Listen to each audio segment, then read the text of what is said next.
এবার স্বামীর থেকে সমস্ত রকমের সুখ পাওয়া সত্ত্বেও এবার আয়ুষকে নিজে থেকে দূরে সরিয়ে দেওয়ার সিদ্ধান্ত নিল কুসুম। হ্যাঁ বন্ধুরা, ভিডিওটা লাইক দিয়ে দেখতে থাকুন। যে মুহূর্তে কিনা আয়ুষ কুসুমের কাছে ভালোবাসার টানে ছুটে যায় নিজের হলুদের অনুষ্ঠান ছেড়ে, এবং সেই মুহূর্তে যখন কিনা লোক সমাজে কথা ছেটাছেটি হতে থাকে এবং বলতে থাকে যে কাজের মেয়ে এবং বাড়ির মালিকের ছেলে একসঙ্গে গায়ে, পেতে করে তো বেশ বোঝা যাচ্ছে যে এদের মধ্যে নির্ঘাত ফুষ্টি নষ্টি চলছে, যেটা কিনা ইন্দ্রাণী আড়াল করার চেষ্টা করছে। কিন্তু ইন্দ্রাণী গাঙ্গুলি যতই আমাদের কাছ থেকে সমস্ত কিছু আড়াল করার চেষ্টা করুক না কেন, লোকের নজরকে ফাঁকি দেওয়া অতটাও সহজ না। ঠিক সেই মুহূর্তে ইন্দ্রাণী যখন বলতে থাকে যে কী ব্যাপার, কুসুমকেও দেখতে পাচ্ছেন এবং আয়ুষও এখানে এসেও হঠাৎ করে কোথায় চলে গেল, এদের মধ্যে কী চলছে কিছু তো আমি বুঝতে পারছি না। এদিকে যদি মেঘা জানতে পারে তাহলে কী হবে, ছি ছি ছি ছি, এই সমস্ত কিছু আমি কী ভাবছি। আমার তো আয়ুষের উপর যথেষ্ট পরিমাণে ভরসা আছে। ঠিক সেই মুহূর্তে কুসুম যখন কিনা মেঘা এবং আয়ুষের হলুদের অনুষ্ঠানে যাওয়ার জন্য তৈরি হয়ে বেরোতে নেয়, ঠিক সেই মুহূর্তে আয়ুষ কুসুমের মুখ চেপে ধরে এবং বলতে থাকে যে কোথায় যাচ্ছ বলো তো। ঠিক সেই মুহূর্তেই কুসুম যখন বলতে থাকে যে ছোটো সাহেব এটা কী হচ্ছে বলুন তো, আপনি কী করার চেষ্টা করছেন আমার সঙ্গে। ঠিক সেই মুহূর্তে আয়ুষ যখন বলতে থাকে যে বারে, আমি আমার স্ত্রীর ওপরে যদি একটু নিজে ভালোবাসা বসাই তাহলে কি হয়েছে বলো তো, আমি আমার স্ত্রীর উপর অধিকার ফেলাচ্ছি, এতে করে কোনো ক্রাইম করছি বলে তো অন্তত আমার মনে হয় না।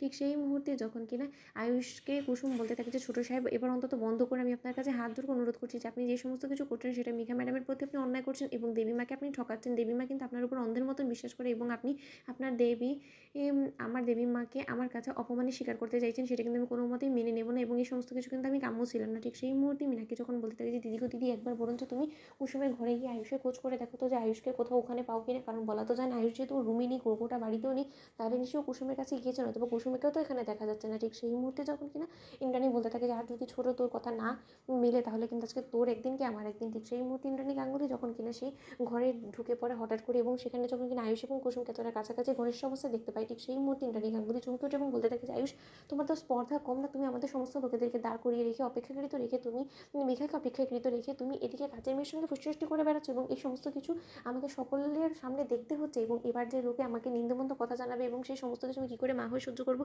সেটা একবার ভেবে দেখেছো। তোমার এই সমস্ত কর্মকাণ্ড করার আগে একবারও বিবেকে বাঁধলো না। এবং কুসুম তুমিও তো আর ছোটো নেই তাই না, তোমার দুবার বিয়ে ভেঙেছে এবং আমি কি এবারটা মেনে নেবো এবার যে তোমার দুবার রাতুলের সঙ্গে বিয়ে ভেঙেছে, অজয়ের সঙ্গে বিয়ে ভেঙেছে, শুধুমাত্র তুমি তোমার ছোটো সাহেবের প্রতি দুর্বল বলে নাকি।